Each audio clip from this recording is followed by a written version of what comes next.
Isaiah 9. Nevertheless, in verse 1, the gloom will not be upon her who is distressed. And when at first he lightly esteemed the land of Zebulun and the land of Naphtali, and afterward more heavily oppressed her by the way of the sea beyond the Jordan, the Galilee of the Gentiles. Speaking of Israel.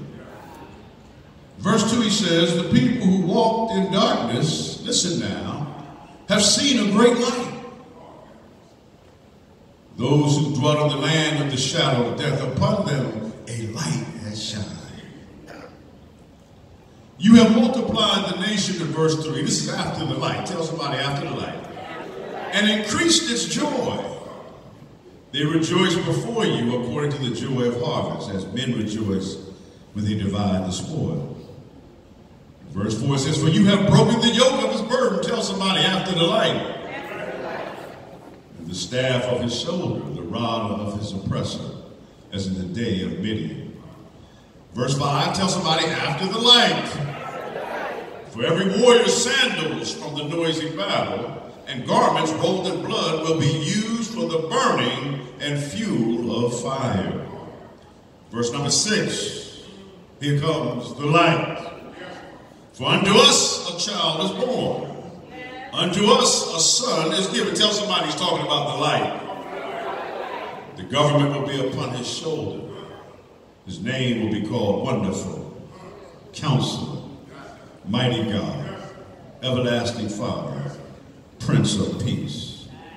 Of the increase of his government and peace, listen now, there will be no end. Upon the throne of David and over his kingdom, to order it, establish it with judgment and justice from that time forward, even forever. May God add a special blessing to the reading, hearing, sanctification of his holy word.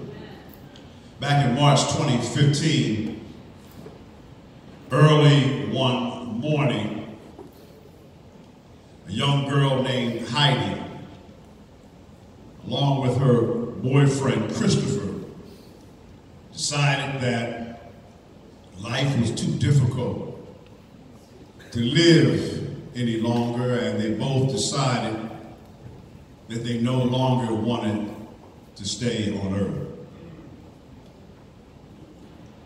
They lived in California near the Pacific Ocean, and there was a place called the Diving Board, where lots of young people had gone over the years to commit suicide. And so they decided to go to the diving board. They made an agreement, and they both plunged over 200-something feet to their death. Later on that afternoon, a jogger found their bodies. 2 months later, a young girl named Amber, and 14-year-old Amber and 15-year-old Alicia also went to the diving board. These young teenagers had decided that life was so difficult that they no longer wanted to live, and they decided to tie their wrists with a string, making sure that the other carried out what the other had planned.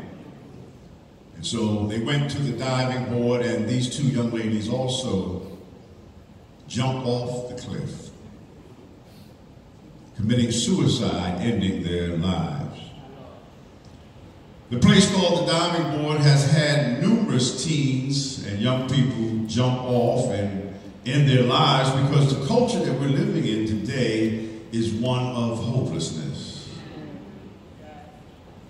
Not too long ago, when I worked in the penal system and the Department of Justice, I was a prison chaplain, and we had a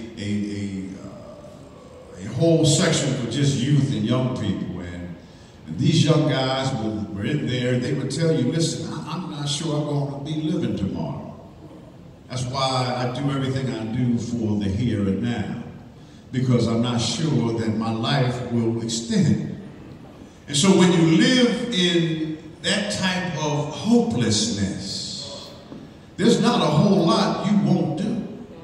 Can I get an amen? You see, hopelessness is believing that my tomorrow will be no better than my today.